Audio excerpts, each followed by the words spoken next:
Cette croix me sera toujours chère. Et elle est gloire et victoire pour moi. Et par elle, en la maison du Père,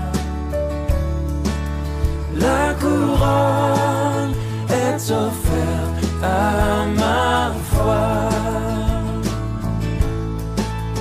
Et par elle, en la maison du Père, la couronne est offerte à ma foi.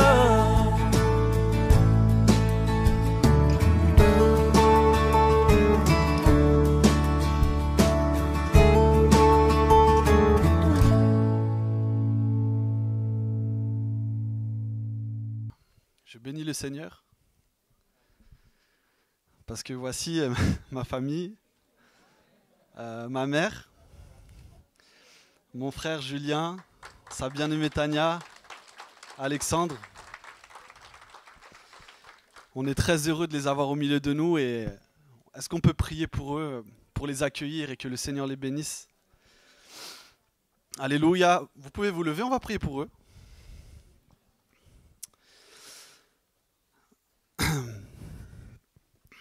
Seigneur notre Dieu, nous voulons te rendre grâce parce que tu veux que tous les hommes soient sauvés. Seigneur, ton sang a été versé pour que les petits et les grands, les riches et les pauvres, Seigneur, puissent être assis dans ton royaume de gloire. Père Saint, puisses-tu, Seigneur, nous aider tous à contempler la grandeur, la largeur, la profondeur de ton amour. Et que toute la gloire te revienne, Seigneur. Amen. Alléluia. Est-ce que vous croyez que le Seigneur est vivant?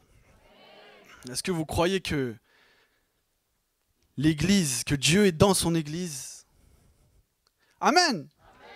Les amis, sinon il ne faut pas venir. Allez ailleurs. Faites des barbecues le dimanche, il fait beau. Est-ce que vous croyez que Dieu va vous parler? Oui, Dieu va vous parler. Mais est-ce que vous voulez que Dieu vous parle? Est-ce que vous êtes prêts à l'écouter? Oh Seigneur. Ouvrez votre Bible dans la première épître de Pierre. On va naviguer dans l'épître de Pierre. Le temps nous manque, on ne va pas pouvoir tout lire. C'est pour ça que je vous invite après, chez vous, comme des bons chrétiens, à ouvrir l'épître de Pierre, à lire ça du début à la fin. On va lire les premiers versets du chapitre 1, du verset 1 au verset 9. Pierre, c'est tout à la fin de la Bible. Un peu avant Apocalypse, avant les épîtres de Jean. Je lis. Pierre, apôtre de Jésus-Christ, aux élus qui sont étrangers, dispersés dans le Pont, la Galatie, la Cappadoce, l'Asie et la Béthynie, élus selon la prescience de Dieu le Père, par la sanctification de l'Esprit, afin qu'ils deviennent obéissants et qu'ils participent à l'aspersion du sang de Jésus-Christ, que la grâce et la paix vous soient multipliées. Béni soit Dieu le Père, de notre Seigneur Jésus-Christ, qui selon sa grande miséricorde nous a régénérés pour une espérance vivante, par la résurrection de Jésus-Christ d'entre les morts, pour un héritage qui ne peut ni se corrompre, ni se souiller, ni se flétrir, lequel vous est réservé dans les cieux, à vous, qui par la puissance de Dieu êtes gardés, par la foi, pour le salut prêt à être révélé dans les derniers temps. C'est là ce qui fait votre joie, quoique maintenant, puisqu'il le faut, vous soyez attristés pour un peu de temps par diverses épreuves, afin que l'épreuve de votre foi, plus précieuse que l'or, périssable, et qui pourtant est éprouvée par le feu, ait pour résultat la louange, la gloire et l'honneur, lorsque Jésus-Christ apparaîtra. Vous l'aimez sans l'avoir vu. Vous croyez en lui sans le voir encore, et vous vous réjouissez d'une joie ineffable et glorieuse, parce que vous obtiendrez le salut de vos âmes pour prix de votre foi. Alors, nous voyons dans cette épître, pour planter un peu le contexte, que Pierre s'adresse à une église, à des chrétiens qui sont dispersés dans toute l'Asie mineure, des chrétiens qui sont persécutés, qui sont rejetés, qui sont marginalisés et qui sont plongés dans la fournaise de l'épreuve.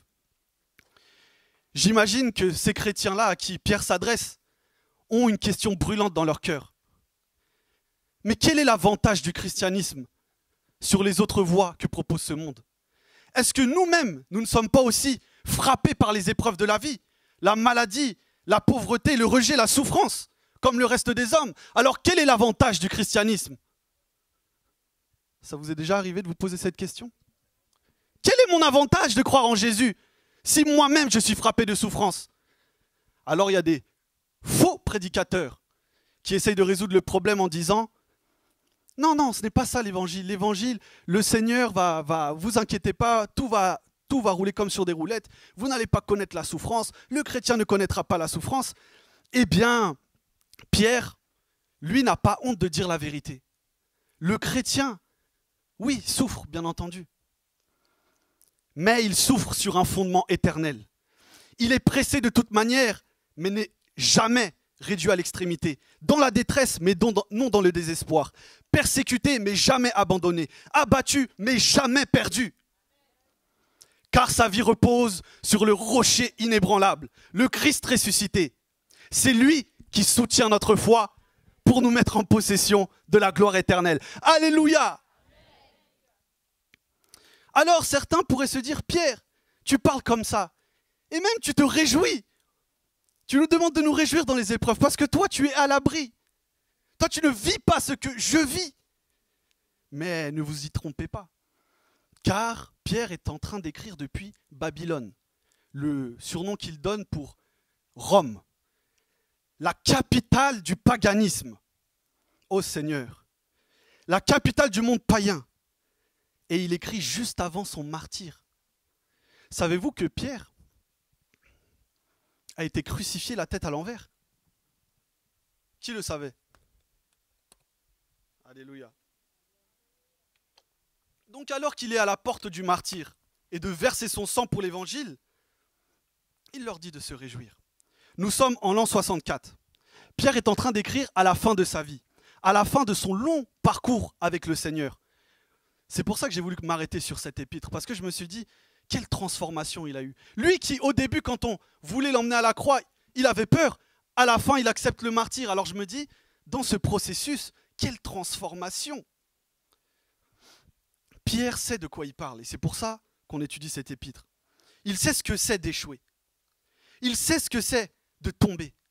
Il sait ce que c'est de décevoir le Seigneur. Il sait ce que c'est de ne pas être à la hauteur. Il sait ce que c'est de souffrir. Mais il sait surtout ce que c'est d'être relevé par le Seigneur, d'être affermi, d'être rendu inébranlable, d'être secouru par la grâce de Dieu. C'est pourquoi lui-même, dès le début de l'épître et dans le dernier chapitre de l'épître, il parlera de la véritable grâce de Dieu et il exhorte les chrétiens à demeurer dans cette véritable grâce. Oui, lui, quand il voit les problèmes des chrétiens, il n'est pas inquiet dans son cœur. Il leur dit, tenez bon mes frères, parce que le dessein de Dieu ne chancelle pas. Alléluia. Votre salut n'est pas entre vos mains, il est entre les mains de celui qui vous a choisi. De celui qui vous a choisi, de celui qui a envoyé son Fils pour vous racheter et qui déploie l'œuvre de son esprit pour vous sanctifier et pour vous tailler et pour vous positionner dans la cité céleste. Alléluia. Oh, pour Pierre, il est clair que notre salut, c'est le fruit d'un dessein éternel que Dieu a formé en lui-même, que le Dieu trinitaire a formé en lui-même. Il le dit, vous êtes élus selon la préscience de Dieu, sanctifiés par l'Esprit Saint pour être obéissants et que vous ayez part à l'aspersion du sang du Fils de Dieu. En fait, pour Pierre, il se dit, plutôt que de regarder bas, c'est-à-dire à nos problèmes, aux choses qu'on voit, il dit, regardons un peu plus haut, élevons-nous comme un aigle, allons sur les hauteurs, et ta considération des choses d'en bas va changer. Lui, il se dit, non, je ne suis pas inquiet pour ces chrétiens, parce que je sais que l'agneau de Dieu a été immolé avant la fondation du monde. Il a versé son sang, alléluia, parce que de toute éternité, Dieu voyait cette église dont tu fais partie. Est-ce que tu le crois? Non. Est-ce que tu le crois? Moi, je crois qu'un chrétien rempli du Saint-Esprit, qui plonge son regard dans de telles vérités, doit bondir de son siège. Alléluia. Seigneur. Et Dieu ne laisse rien au hasard pour que cette église qu'il a de toute éternité dans son cœur puisse paraître. Il a déployé tous les moyens. Sa puissance, sa providence, la prédication de la parole, l'action de son esprit et même nos tribulations pour nous tailler, nous sanctifier et affermir chaque pierre jusqu'à ce qu'elle soit prête à entrer et trouver sa place dans l'édifice éternel. Alléluia. Alléluia. J'imagine que certains chrétiens qui écoutent l'exhortation de Pierre se disent « Oui, Pierre, certainement Dieu m'aime, mais je suis soumis à de grandes pressions. Voici qu'on m'a enlevé mes biens. Voici, je connais un frère qui a été enfermé en prison et qu'on va jeter pour être dévoré par les lions. Je n'arrive pas à dormir le soir. Mon estomac est noué par l'angoisse. Pierre, tu ne comprends pas. Je tiens 1 semaine, je tiens 2 semaines, mais est-ce que je vais parvenir jusqu'au bout? Oh Seigneur, la réponse de Pierre est claire. Oui. Quelle est la preuve? Oui, car Jésus est ressuscité. Béni soit Dieu qui, selon sa grande miséricorde, nous a régénérés pour une espérance vivante, par la résurrection de Jésus-Christ d'entre les morts, pour un héritage qui ne peut ni se corrompre, ni se souiller, ni se flétrir, lequel vous est réservé dans les cieux à vous, qui par la puissance de Dieu êtes gardés par la foi pour le salut qui est prêt à révéler dans les derniers temps.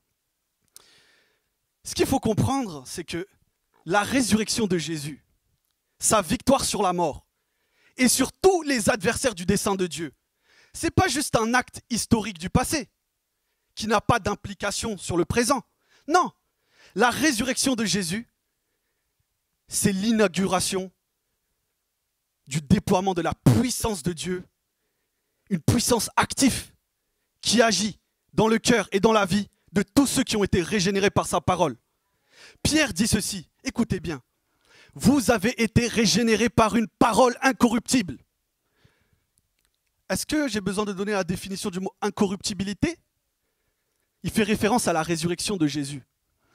Est-ce que Jésus qui est ressuscité d'entre les morts et qui a triomphé du dernier ennemi, est-ce que Jésus connaîtra un jour encore la mort? Qui pourra le retirer de son trône de gloire? Qui pourra le faire descendre? Qui pourra encore le clouer à la croix? Personne, ça n'arrivera jamais. Il est mort, il est ressuscité et voici qu'il vit au siècle et des siècles. Alléluia! Le monde peut se révolter, mais Jésus vient. Il revient bientôt. Alléluia! Et ce Jésus du haut des cieux, il t'a fait entendre sa parole. Tu l'as entendu, tu l'as reçu. Et tu es né d'une semence incorruptible. Cette vie indestructible est en toi. Seigneur. Et aussi certain que la résurrection de notre Seigneur est irrévocable. Tu ne seras pas vaincu. Mais cette puissance se déploiera dans ta vie, te perfectionnera, te rendra inébranlable jusqu'à ce que tu sois mis en possession de la gloire éternelle. Alors oui, le feu de l'épreuve va venir.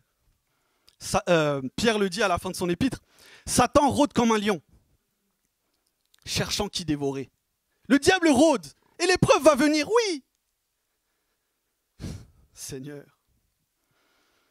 Mais puisque nous sommes unis à celui qui est plus que vainqueur, le diable ne nous détruira pas. Il sera juste un instrument entre les mains de Dieu pour nous faire croître, pour nous rendre encore plus redoutables, pour que nous puissions nous amasser un trésor de gloire dans les cieux. Voilà tout ce que peut faire l'ennemi de nos âmes, pas plus. Le Seigneur va encore humilier Satan sous nos pieds.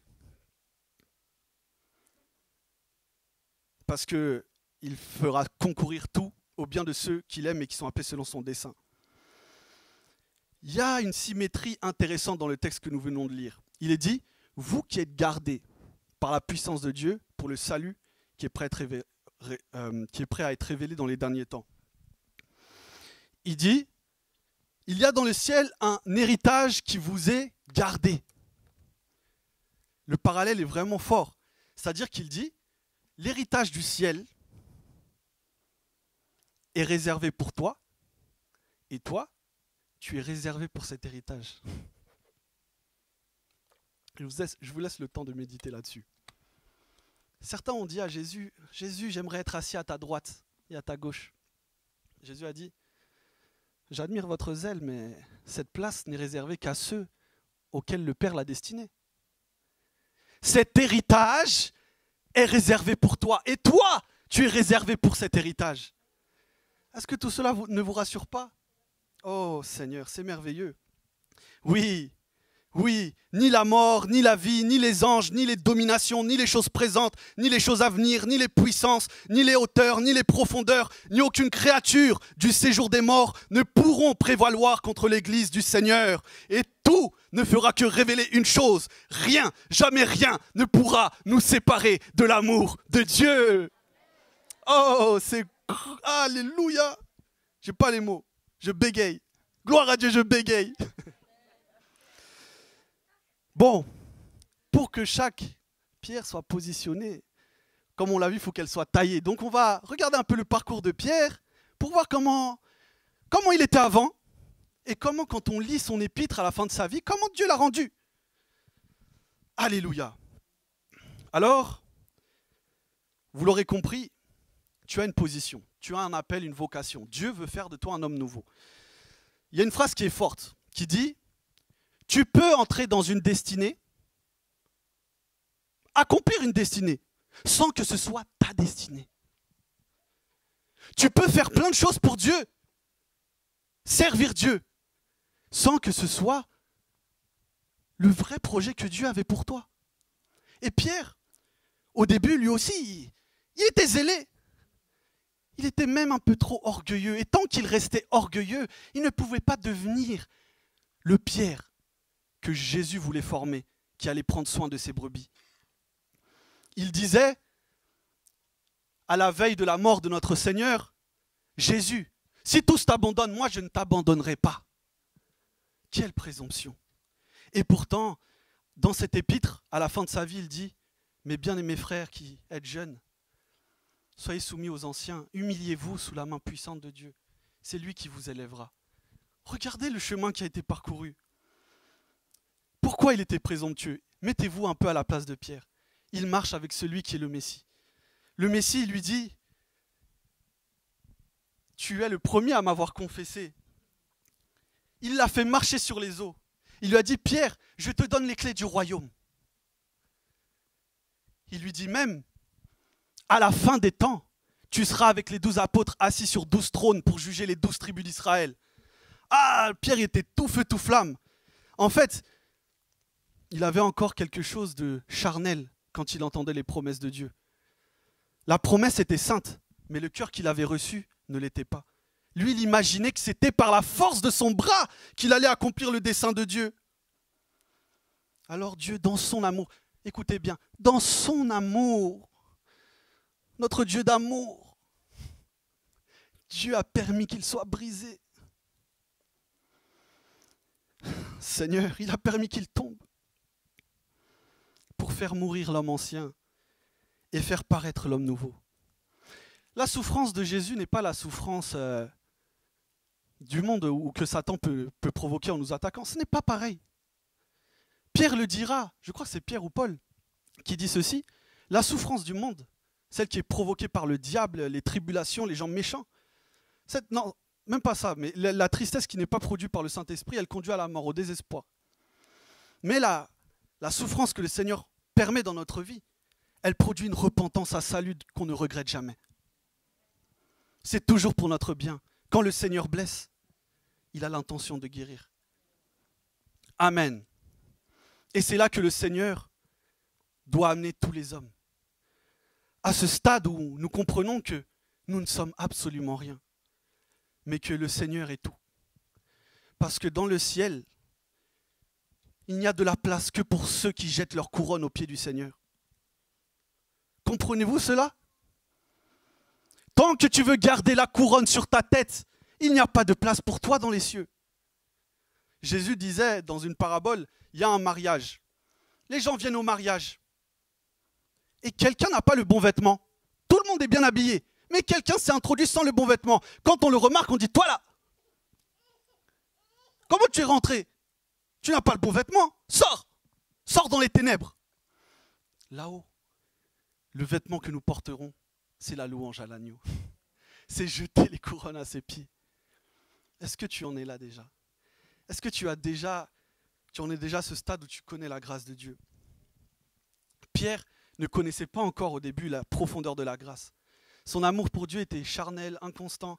Son obéissance était totalement incomplète. Vous le savez, dans Jean chapitre 21, Jésus va lui faire une prophétie. Jésus dira à Pierre, « Pierre, quand tu étais jeune, toi-même tu attachais ta ceinture et tu allais là où tu voulais. Mais quand tu seras vieux, quelqu'un va t'attacher la ceinture et t'emmener là où tu ne voudras pas aller. » Il faisait référence à son martyre. Pierre, au début, faisait ce qu'il voulait. C'était un orgueilleux, un arrogant, il n'avait pas compris. Pierre lui dit à la fin, « Quand tu passeras entre mes mains, tu seras maintenant prêt à m'obéir. Ton obéissance sera parfaite. » Seigneur, c'est beau. Judas fut pour Pierre une grande leçon. Vous savez, pour ceux qui connaissent peu la Bible, pour ceux qui connaissent mieux, tant mieux, que lorsque Jésus-Christ a vécu sa passion, qu'on l'a enlevé pour le crucifier, Pierre l'a renié. 3 fois. Il a pleuré amèrement d'avoir fait ça. Et Judas l'a vendu. Les deux ont fait des choses graves. Mais à la fin, Judas, le fils de perdition, est parti se pendre. Et il est mort loin de la face de Dieu pour toujours. Et Pierre, après sa résurrection, Jésus est venu le chercher. Pierre devait se dire, pourquoi? Pourquoi, Seigneur, je n'ai pas sombré dans le désespoir comme Judas, le fils de perdition? Est-ce que je ne t'ai pas renié 3 fois? Il semble qu'à la fin de sa vie, il ait trouvé la réponse.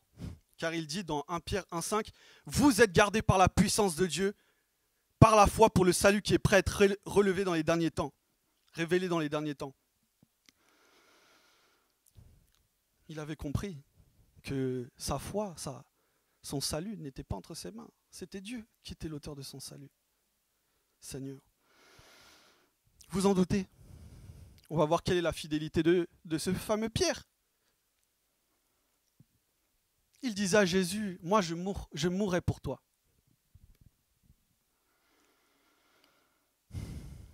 Et voici qu'à Gethsémanée, ce même Pierre n'était même pas capable de prier 1 heure pour Jésus, alors que Jésus était angoissé au point d'avoir du sang qui coulait de son front.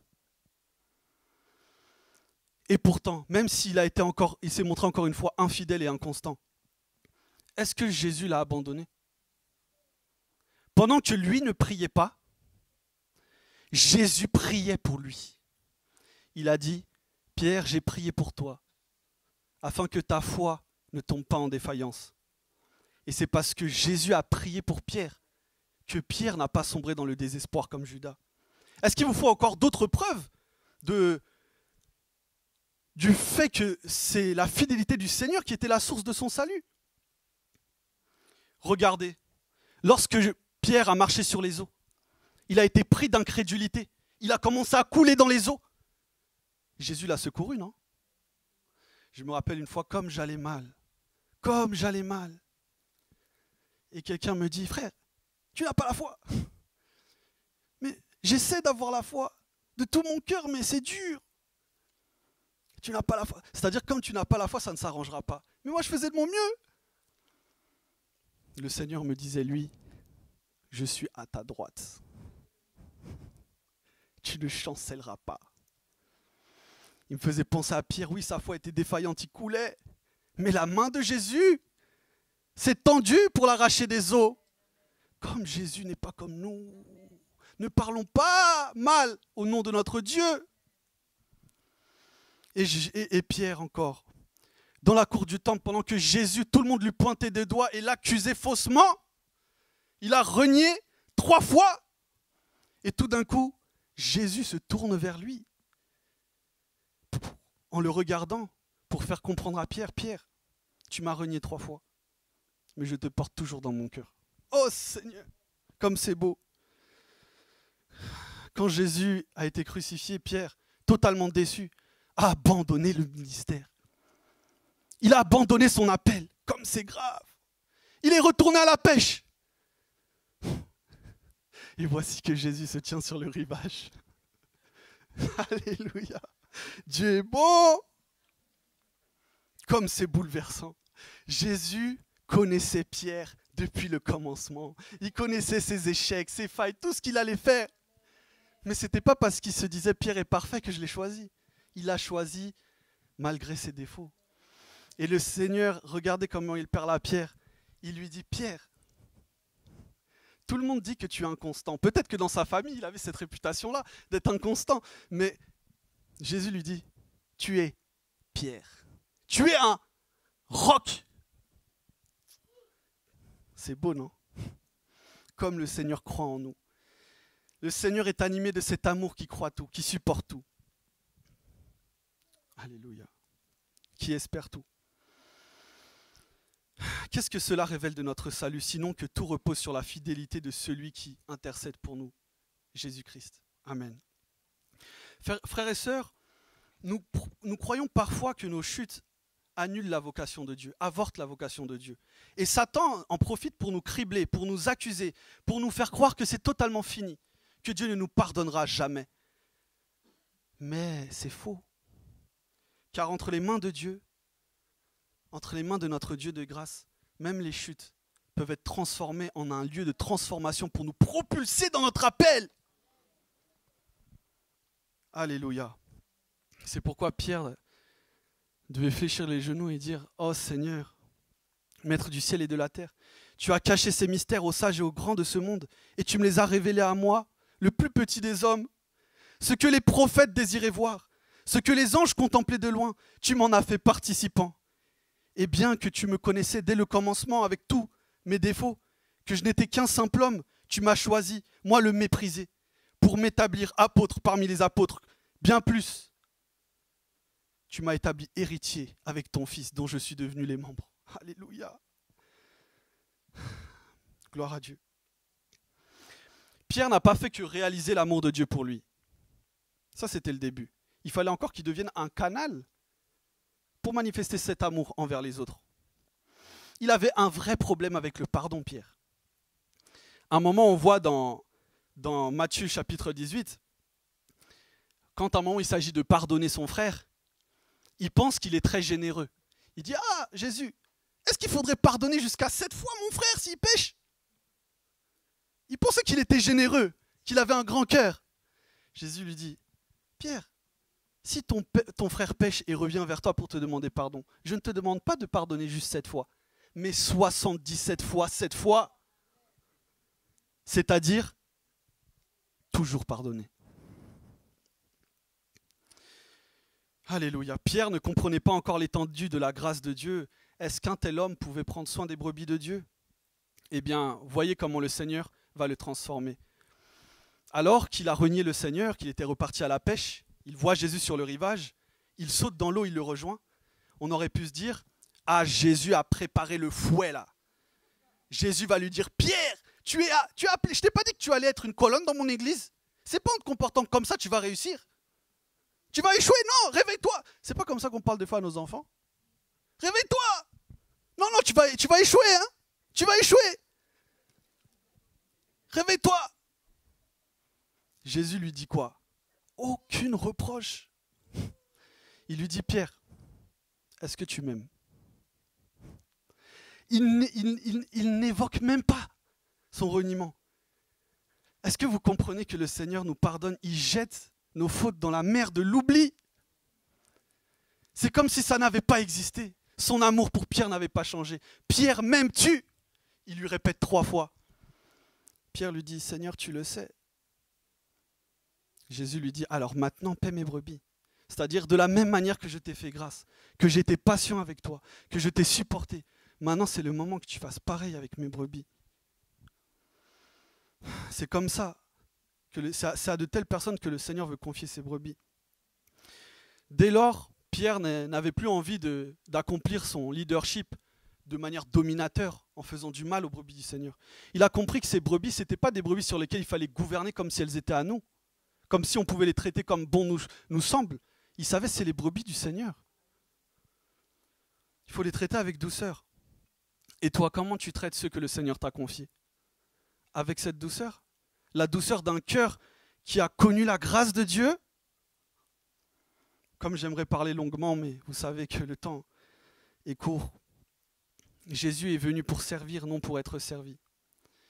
Il y avait des pharisiens qui étaient durs avec le peuple. Ils mettaient un lourd fardeau sur leurs épaules et Jésus disait, moi je suis doux, je suis humble de cœur. Les brebis que je vais paître, je vais les conduire au véritable repos. Alors, mes bien-aimés, si vous pensez être les élus de Dieu, si vous pensez être sur le chemin du salut, ma question est, est-ce que vous croissez dans cette humilité, dans cette grâce? Est-ce que vous croissez dans ce cœur miséricordieux? Alléluia. Mais l'amour du Seigneur, dans le cœur de Pierre, devait s'étendre au-delà de ceux qui lui ressemblaient. Il fallait que l'amour de Pierre devienne comme l'amour de Dieu, un amour qui embrasse le monde entier. Amen. On dit dans 1 Pierre 2, versets 9 à 10, « Vous, au contraire, vous êtes une race élue, un sacerdoce royal, une nation sainte, un peuple acquis, afin d'annoncer les vertus de celui qui vous a appelé des ténèbres à sa merveilleuse lumière. Vous qui autrefois n'étiez pas un peuple, et qui maintenant êtes le peuple de Dieu, vous qui n'aviez pas obtenu miséricorde, et qui maintenant avez obtenu miséricorde. » Alléluia. Vous voyez, Pierre, au début, il avait un cœur fermé. Au début de sa vie, il avait un cœur fermé. Il ne voulait même pas manger avec quelqu'un qui n'était pas juif. Quand Dieu va lui dire, Pierre, maintenant va chez Corneille, c'est-à-dire un croyant qui n'était pas juif, va chez lui. Pierre a dit, moi, je ne vais pas chez quelqu'un qui est impur. Dieu lui montre une nappe qui descend du ciel avec plein de serpents et d'animaux impurs. Et Dieu lui dit, mange. Il lui dit, mais moi, je ne mange pas ce qui est impur. Dieu lui dit, arrête d'appeler impur ce que Dieu appelle pur. Il avait un cœur qui était prompt à exclure ce que Dieu voulait accueillir. Seigneur. Mais après qu'il soit passé entre les mains du tailleur de pierre, il n'a plus honte d'appeler les chrétiens des nations la race élue, la nation sainte, le peuple de Dieu. Est-ce que vous voyez ce que le Saint-Esprit produit dans le cœur des élus? Comment il élargit votre cœur pour aimer les personnes que vous n'aimiez pas? Pour recevoir les gens que vous vouliez rejeter? Quelle leçon pour nous aujourd'hui? Qui fréquentons-nous à l'église? Vers qui allons-nous quand il s'agit d'évangéliser? Tu te dis, ah, les blancs, ils ne croient pas en Dieu. Donc tu ne vas pas évangéliser le blanc. Ton cœur doit s'élargir. Est-ce que vous voulez que je vous dise que je vous donne quelques exemples de ce à quoi peut ressembler un cœur étroit?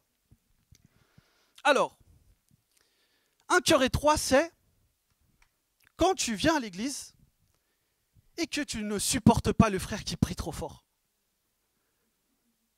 Pour toi, c'est de l'agitation. C'est du bruit, casse les oreilles des gens. Tu méprises la réalité de sa vie spirituelle. Il y avait un gars, j'ai vu ça sur les réseaux, c'était un blanc, un Français, un pur Français. Il est parti dans une église avec que des Africains. C'était une veillée de prière. Ça bombardait, ça priait, ça priait. Au début, il s'est dit, mais c'est des fous. Ces gens sont fous. Et tout d'un coup, alors qu'il est dans la louange, boum, il tombe en extase. Il a une vision du ciel ouvert. Arrête de mépriser ce que les gens vivent. Le Seigneur fait des choses qui te dépassent. Ou alors, une sœur vient pour faire son témoignage. Et toi, juste parce que son vêtement ne te plaît pas, tu bouges tes oreilles, tu dis, oh, ça c'est pas de Dieu. C'est refuser l'invitation d'un frère qui t'invite chez lui, parce que c'est un jeune converti et tu te dis, bah, il n'a rien à m'apporter. Comment tu négliges l'œuvre que Dieu fait dans le cœur de ses enfants? C'est mépriser la jeunesse en te disant, comme ils ne parlent pas comme nous, comme leur musique, c'est un peu trop moderne, Dieu ne fait rien au milieu des jeunes, ils devraient se repentir. Ton cœur est étroit. Ou alors, tu te dis, il y a un frère qui a appelé. Et tu dis, oh, il a un accent un peu de banlieue. Oh.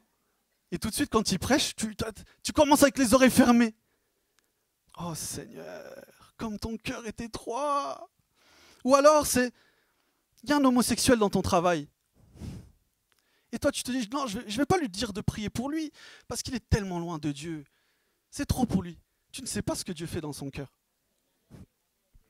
Ou alors, tu passes devant un sans-abri, et tu ne cherches même pas à lui parler, parce que tu te dis, de toute façon, il ne comprendra rien.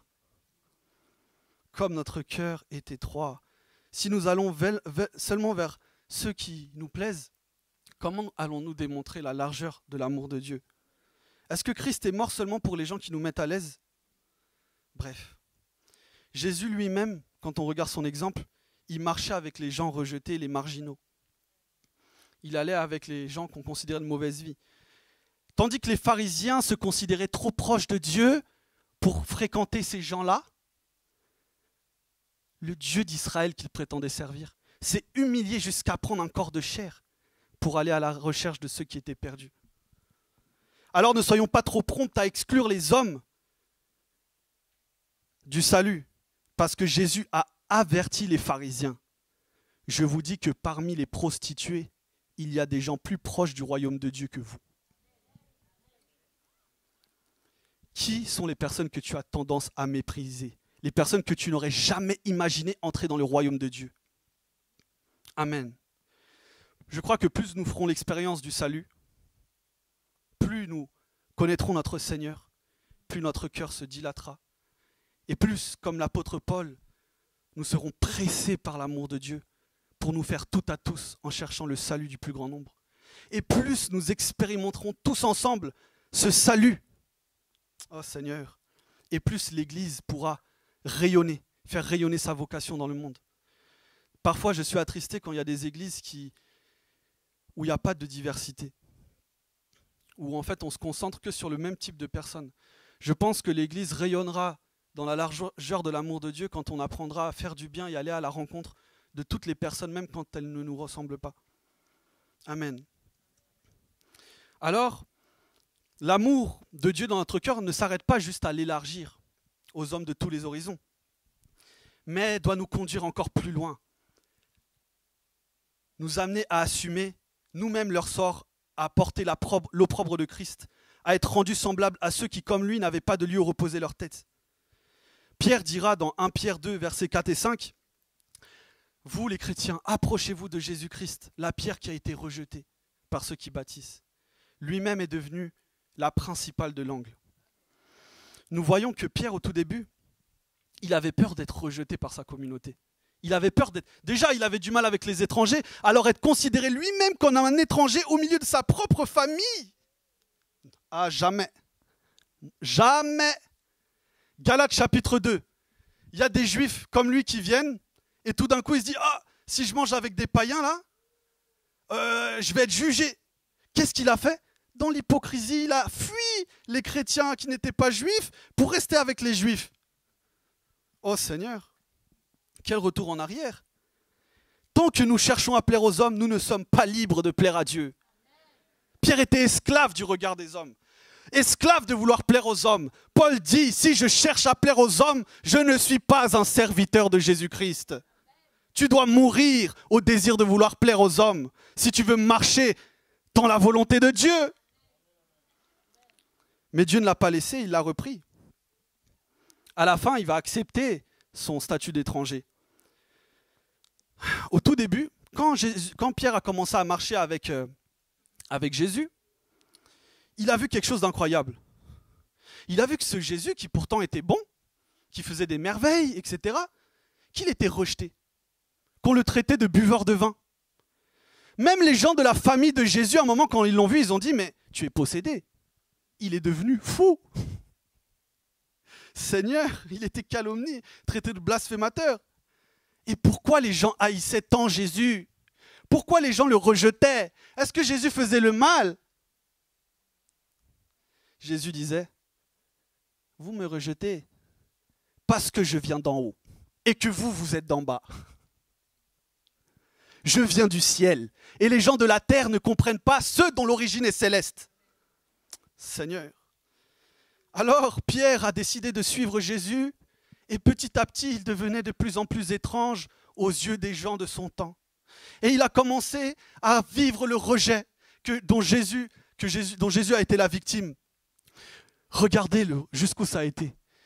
Pierre était vu comme un étranger à Babylone, c'est-à-dire parmi les païens. On pourrait dire oui, c'est normal, c'est un juif. Mais il a même été rejeté au sein même d'Israël. Donc en fait, que ce soit chez les juifs, je suis rejeté, les gens de ma patrie, et que ce soit chez les étrangers, je suis rejeté. Mais en fait, le monde me rejette. Décidément, Pierre, tu es un citoyen du ciel. Si le monde d'en bas ne te reconnaît pas, c'est que tu viens d'un autre lieu. Comme ton maître, tu es du ciel. Ils sont de la terre. Ce rejet n'était donc pas un malheur, c'était une grâce. Il a compris que le sentiment d'exilé, le sentiment d'être étranger, c'était le sceau de l'élection. Frères et sœurs, es-tu encore surpris d'être mal compris, d'être à l'écart à cause de ta foi? Est-ce que ça te surprend? Pierre dira ceci, qu'à un moment, il ne faut pas être surpris de la fournaise dans laquelle nous sommes, parce que c'est la preuve que l'Esprit de gloire repose sur nous. Est-ce que tu ne vois pas que ton rejet, c'est une confirmation? Celui qui suit Jésus devient un signe de contradiction. Es-tu prêt à être moqué, à être ignoré, à être rejeté pour être connu dans les cieux? C'est l'histoire de tous ceux qui connaissent le Seigneur. Il y a une parole du psalmiste dans le psaume 69 et dans le psaume 31 qui dit ceci. David qui dit ça. Seigneur, tu connais mon opprobre, ma honte, mon ignominie.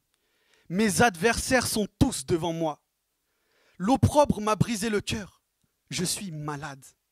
J'attends de la pitié, mais en vain. Des consolateurs, je n'en trouve aucun. Ils mettent du fiel dans ma nourriture et pour apaiser ma soif, ils m'abreuvent avec du vinaigre.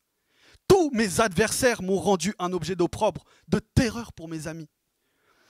Ceux qui me voient dehors s'enfuient loin de moi. Je suis oublié des cœurs comme un mort. Je suis comme un vase brisé. Mais en toi, je me confie, Éternel. Malgré son rejet, il sait qu'il est précieux aux yeux de Dieu. Mais en toi, je me confie, Éternel. Je te dis, tu es mon Dieu. Mes destinées sont dans ta main. Délivre-moi de mes ennemis, de mes persécuteurs. Fais luire ta face sur ton serviteur. Sauve-moi par ta grâce. Le fait d'être rejeté ne doit pas remettre en question le fait que Dieu t'a accepté. Grave-le dans ton cœur. Alors, est-ce que tu es prêt à ce que le monde t'appelle le mal-aimé pour qu'au dernier jour, l'époux, Jésus-Christ te regarde et t'appelle? Os de mes os, chair de ma chair, viens ma belle, ma colombe, ma bien-aimée. Seigneur. Alors Pierre, quand il a compris tout cela, il a accepté le rejet comme sa part. Il en était même joyeux, même reconnaissant, même fier. Parce qu'il s'est dit, attends là, je suis rejeté comme Jésus. Ça, c'est le début de l'histoire. Mais quelle est la fin de l'histoire? Jésus, la pierre rejetée, est devenu la principale de l'angle. Les derniers sont devenus les premiers. Il s'est dit, en fait, je suis en train de partager la destinée du Messie. Alléluia. Et aussi certainement que vous me rejetez, aussi certainement vous me verrez glorifié à sa droite. Si nous souffrons, ce n'est pas parce qu'on a mal agi, c'est parce que le Seigneur vit en nous et nous savons que le monde déteste la lumière. Alors quand on ne suit pas, quand les gens nous disent viens pécher avec nous, et que tu refuses, tu parais pour quelqu'un d'étrange, de bizarre, on te met à l'écart. Écoutez ce que dit Pierre. 1 Pierre 4, verset 4. Ils trouvent étrange que vous ne couriez pas avec eux dans le même débordement de débauche, et ils vous calomnient. Et tout cela est un signe que nous sommes sur la voie du salut et que eux sont sur la voie de la perdition. Pierre poursuit au verset 5. Ils rendront compte devant celui qui est prêt à juger les vivants et les morts. Le jugement de notre Dieu a déjà commencé. J'ai toujours trouvé ce verset étrange juste après. Il dit, le jugement commence par la maison de Dieu. C'est bizarre ça. Le jugement de notre Dieu a déjà commencé. Dieu est en train d'exercer un jugement sur le monde. Il est en train de séparer la lumière des ténèbres. Il est en train de séparer ceux qui le servent et ceux qui ne le servent pas. Ça commence aujourd'hui avec les chrétiens. Il est en train de les séparer de ceux qui ne veulent pas servir Dieu. Il est en train de les juger. Mais pourquoi il le fait? Pour qu'ils ne soient pas jugés avec le monde à la fin des temps. Alléluia! Le jugement commence par la maison de Dieu, verset 7. Et si c'est par nous qu'il commence, mais quelle sera la fin de ceux qui n'obéissent pas à l'évangile? Alors, qui nous voulons impressionner? Souhaitons-nous être applaudis ici-bas ou être trouvés fidèles? Frères, renonçons à cette quête vaine de gloire, car si le monde a crucifié notre Seigneur, comment pourrait-il nous applaudir? Ne cherchons pas à plaire à tous, cherchons à ressembler à Jésus. Car ceux qui partagent sa croix sur la terre partageront sa couronne dans le ciel. Amen. Je vous invite à lire à la maison 1 Pierre chapitre 2, versets 13 à 25. Dans ce passage, il va parler de l'obéissance qu'on doit au roi, qu'on doit aux anciens, que les femmes doivent à leur mari, que les enfants doivent envers leurs parents. Il va parler de l'obéissance que les serviteurs doivent envers leur maître, c'est-à-dire leur patron. Il va parler de tout ça et à la fin, il dira même aux saints, les amis, maintenant c'est le moment de mettre votre don au profit des autres chrétiens. Il dit ceci. Bon, il y a surtout un verset que je dois vous lire. Il dit, vous les serviteurs, obéissez à vos patrons avec respect. Obéissez non seulement aux patrons qui sont bons et aimables, mais aussi à ceux qui sont difficiles. Vous supportez peut-être des souffrances que vous ne méritez pas. Et cela parce que vous voulez rester fidèle à Dieu. Eh bien, c'est une belle chose. En effet, si vous avez fait le mal, quel mérite avez-vous à supporter les coups? Mais si vous souffrez avec patience quand vous avez fait le bien, c'est une belle chose devant Dieu. Oui, c'est à cela que vous avez été appelés. Le Christ aussi a souffert pour vous. Il vous a montré le chemin pour que vous suiviez son exemple. Lui, il n'a pas fait le mal. Il n'a jamais trompé personne. Lui, quand on l'a insulté, il n'a pas rendu l'insulte. Quand il a souffert, il n'a menacé personne. Il a remis sa confiance en Dieu qui juge avec justice. Sur le bois de la croix, il a porté lui-même nos péchés dans son corps. C'est pourquoi nous avons cessé de vivre pour le péché et nous pouvons mener une vie qui plaît à Dieu. C'est par ces meurtrissures que vous êtes guéris. Oui, vous étiez comme des moutons perdus, mais maintenant vous êtes revenus vers le berger qui protège vos âmes. Alors, encore, on voit la transformation de Pierre. Ce que j'ai noté en lisant ce passage, c'est que juste avant, il dit, voilà, Pierre rejeté, suivez Jésus pour rendre un culte à Dieu. Et juste après, il parle de l'obéissance, d'être obéissant. Et je me suis posé la question, quelle est la relation entre ces deux textes, entre ces deux versets? J'ai compris qu'en fait, le moyen de suivre Jésus et de rendre un culte à Dieu, c'est d'être obéissant comme lui. C'est de suivre son exemple. C'est comme ça, les amis. Mais donc voilà, au début de la marche de Pierre, c'était pas gagné. Parce que lui, au début, il rejetait la souffrance, il rejetait la croix. Quand on a voulu arrêter Jésus, il a tiré son épée. Il a dit, non, vous n'allez pas l'arrêter, on n'ira pas à la croix. Et même quand Jésus lui a dit qu'il ira à la croix, il a dit, à Dieu ne plaise, tu n'iras pas à la croix.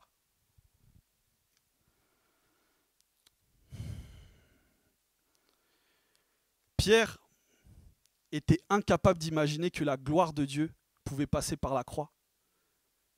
Il n'imaginait pas que la gloire de Dieu pouvait rayonner au milieu de la souffrance. Il voulait une victoire sans sacrifice, il voulait une couronne sans passer par la croix du calvaire.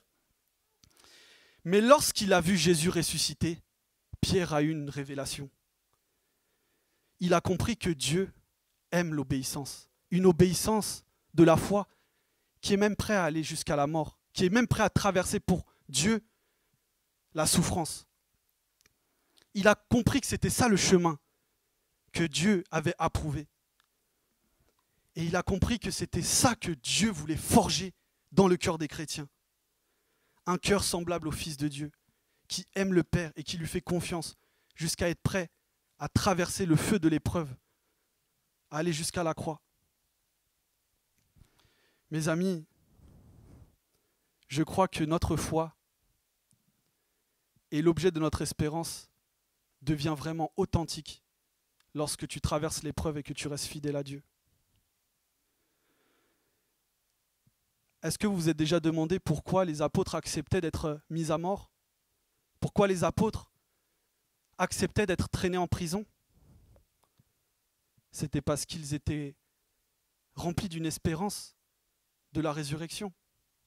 Ils savaient que la mort n'était pas la fin, qu'il y avait une vie après la mort. C'est pour ça Paul dit, s'il n'y avait pas de résurrection, nous les apôtres, nous serions les plus malheureux des hommes. Parce que s'il n'y a pas de résurrection, mangeons et buvons, parce que demain nous mourrons. Mais je crois qu'il n'y a pas un témoignage plus puissant pour ce monde impie qui ne croit pas au monde à venir qu'un chrétien qui accepte avec foi de passer par l'épreuve. Quel évangile nous vivons? Qu'est-ce que votre vie traduit de la réalité de votre foi? Pourquoi sans cesse vouloir éviter la mise à mort? Est-ce que vous ne croyez pas que Dieu est fidèle et puissant pour vous ressusciter? Pourquoi tirer l'épée lorsqu'on vous calomnie? On te parle mal, tout de suite tu veux répondre. Est-ce que Dieu n'est pas capable de prendre ta défense et de t'honorer? Est-ce que Dieu n'est pas capable de te revêtir d'une belle robe si on essaie d'arracher ton manteau? Pourquoi vouloir sans cesse se venger? Est-ce que vous ne croyez pas que notre Dieu va juger le monde? Alors, si vous vous rappelez les premiers versets, on dit que nous avons été élus, sanctifiés par l'Esprit en vue d'être obéissants. Et l'obéissance que Dieu veut forger dans le cœur de ses rachetés, c'est une obéissance très concrète. Il en parle, honorer le roi, dans le couple, dans l'église, dans les épreuves. Est-ce que tu es obéissant? Est-ce que tu es obéissant?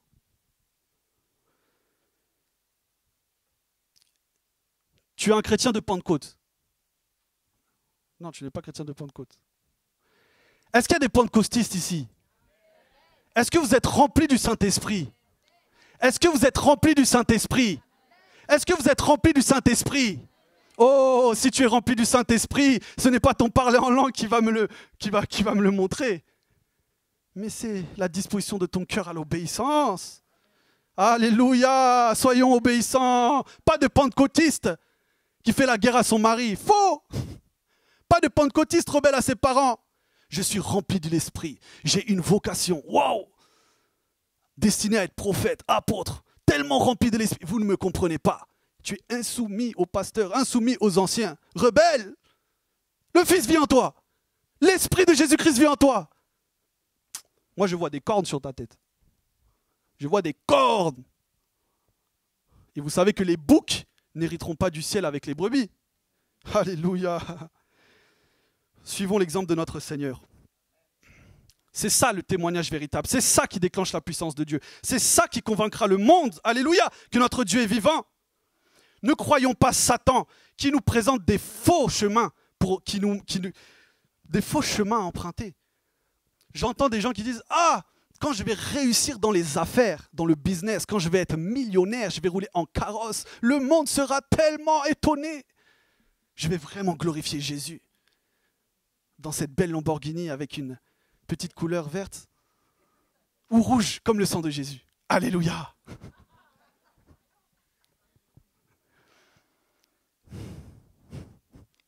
C'est pas comme ça que les apôtres voient les choses. Jean dit, dans l'épître, on voit tout le temps, il dit « L'heure que Jésus soit glorifié. » L'heure que Jésus soit glorifié. L'heure que Jésus soit glorifié. Les apôtres disent « Waouh, ça va être fort. Waouh, ça va être fort. L'heure que Jésus sera glorifié. » Et hop, la croix. Il a glorifié le Père sur la croix. Seigneur. Et il dit « Lorsqu'il sera glorifié sur la croix, tous les hommes seront attirés. » Bref. Acceptons d'embrasser la volonté du Père, même si cela conduit à la souffrance. Parce que ceux qui glorifient le Père par leur obéissance, Dieu les glorifiera. Amen. Et apprenons à dire, non pas ma volonté, mais ta volonté. Mes bien-aimés, on va aller vite, et vous inquiétez pas, on est en train de finir. Pierre dit, maintenant, il est temps d'être sobre. Il est temps de vaquer à la prière, parce que la fin de toute chose est proche. Si vous vous disposez à l'obéissance, Si vous ne résistez pas à l'œuvre que l'Esprit veut opérer dans votre vie, alors le Saint-Esprit va commencer à retirer de votre vie les choses vaines, les branches mortes, tout ce qui vous empêche de porter du fruit, tout ce qui vous empêche d'accomplir la volonté de Dieu. Vous allez être conduit dans une vie de sobriété. Pierre, au début, était vraiment troublé quand il suivait Jésus. Il se disait, « Ah, Jésus, nous avons tout quitté pour te suivre. Maison, travail, nous avons tout quitté pour te suivre. Qu'est-ce que nous allons gagner ?» Il était trop inquiet des choses de la terre. Il était trop préoccupé. Mais quand il a vu Jésus ressuscité, monter au ciel dans un corps de gloire, il s'est dit, « Oh, tout change.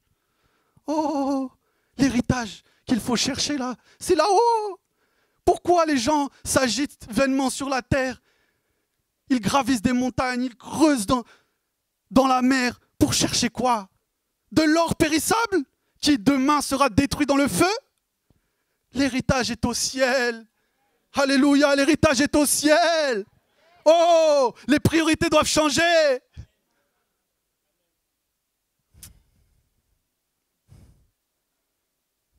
Et les priorités de Pierre ont changé. Parce que lorsqu'on l'a mis au milieu du tribunal, il s'est levé, il a dit aux hommes qui voulaient l'intimider, est-ce qu'il est préférable d'obéir à Dieu ou aux hommes? Ah, quelle transformation! Si tu crois en la résurrection, tu seras transformé, mon ami.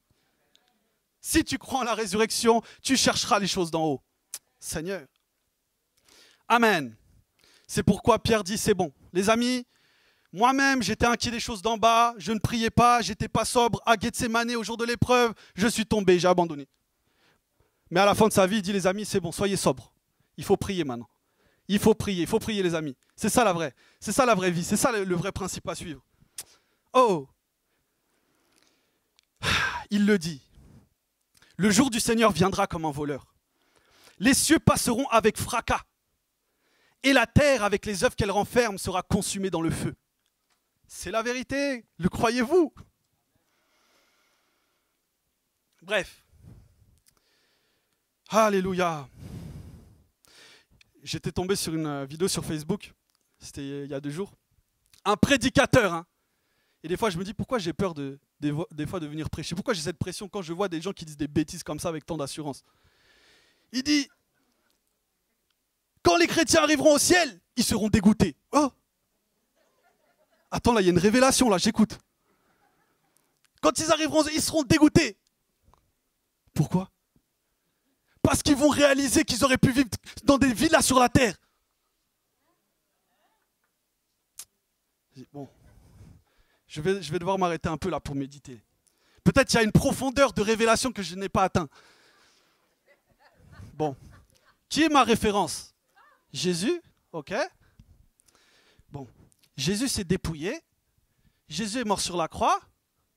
Bon, Jésus maintenant a reçu tout nom dans le ciel et sur la terre. Il est glorifié à la droite du Père. Donc Jésus maintenant il regrette. Faux les amis. Ces hommes saints ne regrettent pas, ils ont choisi la bonne part, celle qui ne leur sera pas ôtée. L'Épître aux Hébreux dit que les gens comme Abraham, qui ont quitté leur pays, qui ont quitté leur patrie pour entrer dans le plan de Dieu, s'ils auraient voulu y retourner, ils auraient pu faire marche arrière. Mais maintenant, leur cœur brûlait pour une cité dont Dieu est l'architecte. Ils ne regrettent pas, les amis. Et toi, est-ce que tu vis pour cette patrie céleste? Pierre dira à la fin de son chapitre 1 que les prophètes de l'Ancien Testament avaient un témoignage du Saint-Esprit dans leur cœur, qui leur révélait que le salut qui arriverait dans les temps de la fin, l'Esprit dans le cœur des prophètes, comme Moïse, etc., avant la venue de Jésus, leur disait quand le Messie viendra, il souffrira, il sera glorifié, il souffrira. Et eux, c'était un fardeau dans leur cœur. Ils essayaient de comprendre, ils disaient, j'aurais bien aimé voir ce jour. Ils faisaient des recherches, des investigations, ça brûlait dans leur cœur. Il y avait un zèle. Et même Pierre dira, plus encore, même les anges dans le ciel, ils cherchent à contempler l'évangile tellement c'est glorieux. Et toi qui as goûté que le Seigneur est bon, es-tu animé du même zèle? Est-ce que tu l'as goûté? Est-ce que tu l'as goûté? Seigneur. Donc, la grâce véritable nous conduit pas à être indifférents, mais à nous consacrer, à affermir notre élection. Devant le jugement qui vient, nous devrions arrêter les excès du manger et du boire qui nous alourdissent. La fin de toute chose est proche. Il est maintenant l'heure d'être sobre, dit Pierre. Il est maintenant l'heure de prier celui qui peut nous préserver de toute chute. Il est maintenant l'heure d'affermir notre vocation afin que les portes du royaume de gloire nous soient largement ouvertes. Vous tombez régulièrement dans le péché ? Ma question est, combien de temps passez-vous dans la prière ? Vous n'avez pas le temps de prier. Est-ce que vous n'êtes pas en train de grandir dans la sobriété ? Non. Dans ce cas, est-ce qu'il n'y a pas dans votre cœur une certaine résistance à l'œuvre du vigneron qui voudrait bien émonder votre vie ? Et si vous demeurez dans la désobéissance et dans la résistance, pensez-vous que vous partagerez l'héritage des fils de Dieu ? Il n'est plus temps de regarder en arrière. Voici notre Seigneur revient bientôt. C'est pourquoi, ayant ceint les reins de votre entendement, soyez sobres pour, j'aime bien, j'ai surligné, pour mettre toute votre espérance dans la grâce qui vous sera apportée lorsque Jésus-Christ apparaîtra. 1 Pierre 1, verset 13. Il dit, soyez sobres pour mettre toute votre espérance. Paul dira dans l'épître aux Éphésiens, il n'y a qu'une espérance. Il n'y a qu'une espérance, celle du retour de notre Seigneur. Quelle est l'espérance qui anime ton cœur ? Quelle est l'espérance ? L'espérance d'être vengé ? Faux ! L'espérance de son retour. Seigneur, dans le cœur des saints, il n'y a qu'un cri. Viens Seigneur, viens Seigneur, viens Seigneur, viens Seigneur. Jésus, est-ce encore le soupir de ton âme ? Ou bien quelque chose a-t-il pris la place ? Qu'est-ce qui pourrait rivaliser avec le roi ? N'y a-t-il pas dans ton cœur une idole dissimulée ? Lorsque la trompette retentira, que le Fils de Dieu paraîtra avec des armées d'anges, ton cœur sera-t-il prêt à le suivre ? Ou est-ce que tu regarderas en arrière, comme la femme de Lot qui a été détruite avec Sodome ? Analysons nos cœurs. Regardons si nous sommes dans la foi. J'achève. 1 Pierre chapitre 4, versets 7 à 11. La fin de toute chose est proche, soyons donc sages et sobres pour vaquer à la prière. Avant tout, ayez les uns pour les autres un ardent amour, car l'amour couvre une multitude de péchés. Exercez l'hospitalité les uns envers les autres, sans murmure, comme de bons dispensateurs des diverses grâces de Dieu, que chacun de vous mette au service des autres le don qu'il a reçu de Dieu. Si quelqu'un parle, que ce soit comme annonçant les oracles de Dieu. Si quelqu'un remplit un ministère, qu'il le remplisse selon la force que Dieu lui communique, afin qu'en toute chose, Dieu soit glorifié par Jésus-Christ, à qui appartiennent la gloire, la puissance au siècle des siècles. Amen. Bon, vous inquiétez pas, vous allez rentrer, vous allez manger, tout va bien se passer. Quand tu permets à l'esprit de te consacrer, d'être sobre, ce n'est pas une fin en soi.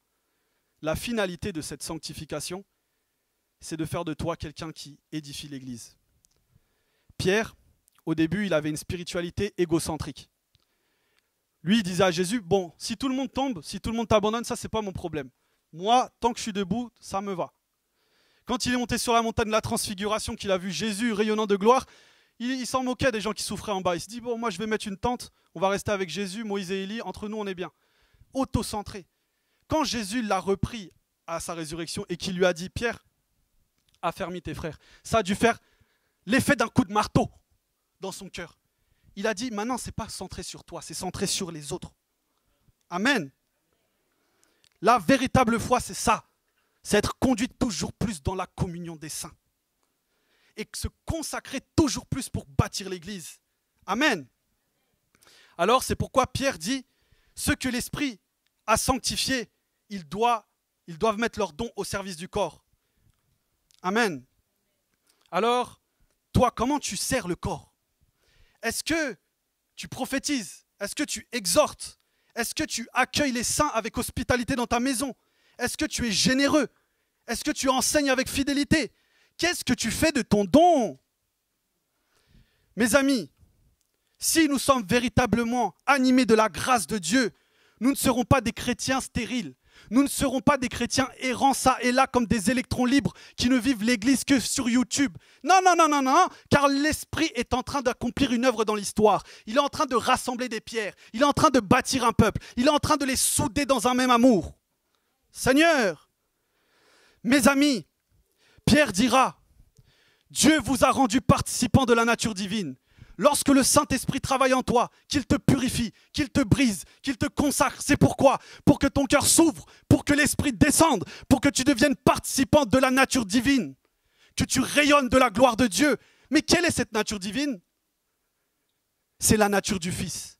Et le Fils a donné sa vie pour l'Église. Comment tu peux prétendre être animé de l'Esprit de celui qui est mort pour l'Église si toi-même, tu ne travailles pas à la construction de l'Église? Tu veux savoir un bon indicateur pour connaître si tu es dans la volonté de Dieu? Quelle est ta relation avec l'Église? Est-ce que tu es une pierre errante ou est-ce que tu es une pierre qui est en train de construire?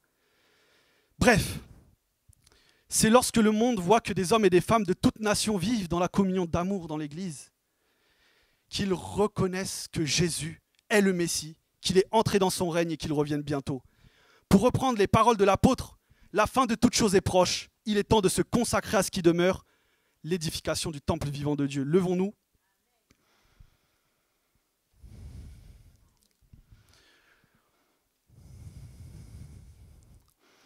Maintenant, l'appel final. L'appel final pour ceux qui sont tombés. L'appel final pour ceux qui ont péché. L'appel final pour ceux qui ont perdu de vue l'espérance de la résurrection et qui sont en train de vivre comme le reste des hommes. C'est le moment, Jésus te tend la main. Il va te restaurer, il va te propulser, il va te transformer, il va changer le mal en bien.